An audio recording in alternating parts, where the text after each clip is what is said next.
بسم اللہ الرحمن الرحیم۔ السلام علیکم ورحمۃ اللہ وبرکاتہ۔ پاکستان میں جتنے بھی لوگ ہیں، جتنے بھی عوام ہے پاکستان کی، ان کے ساتھ ہم ایک خصوصی گزارش کرنے والے ہیں۔ امید کرتے ہیں کہ آپ سب یہ گزارش ضرور سنیں گے۔ سیاسی کارکنان سے ایک خصوصی گزارش یہ ہے کہ لیڈرز کچھ دنوں میں رہا ہو کر واپس آ جائیں گے۔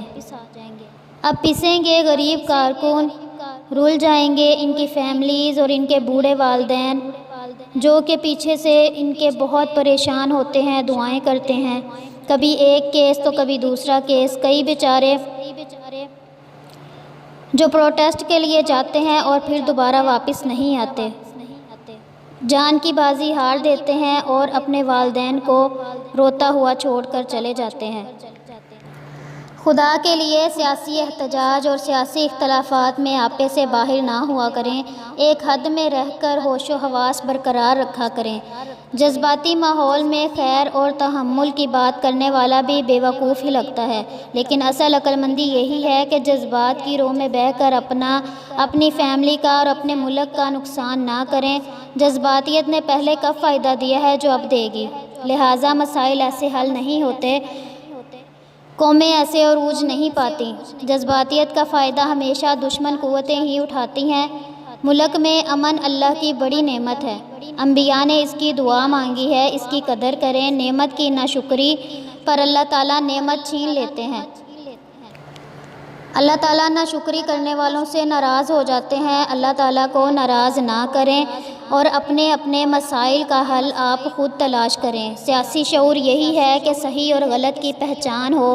آپ کے لیڈر کی ہر بات صحیح ہونا یہ بھی ضروری نہیں اور مخالف کی ہر بات غلط ہونا یہ بھی لازم نہیں۔ اگر سیاست ملک کے لیے ہی کر رہے ہیں تو ملکی مفاد میں آپ اپنا حصہ ڈالیں اور اپنی جو مراعات ہیں، جو آپ کی بلڈنگز ہیں، ان کو نہ جلائیں۔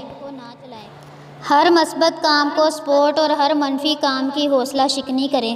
جب کوئی خیر اور مثبت کی بات کر رہا ہو تو عمل نہیں کرنا تو نہ کریں، لیکن کچھ دیر کے لیے اس کی بات پر غور ضرور کر لیا کریں۔ جھٹ سے اس کی بات کو رد نہ کیا کریں۔ خدا کے لیے گالی، الزام تراشی، بہتان، کردار کشی اور غیر اخلاقی رویوں کی مذمت کریں۔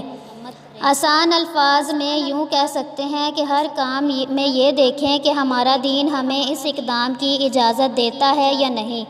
اگر اس فارمولے کو اپنائیں گے تو دنیا بھی سنور جائے گی اور آخرت بھی۔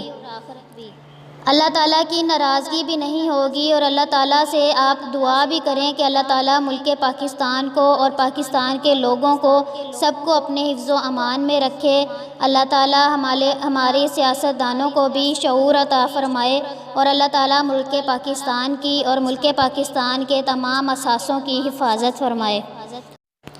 اگر یہ ویڈیو اور یہ میری باتیں آپ کو اچھی لگی ہوں تو پلیز ضرور شیئر کیجئے گا تاکہ لوگ اس سے زیادہ فائدہ اٹھا سکیں اور اپنے عقل اور شعور سے کام لے سکیں۔ اللہ حافظ۔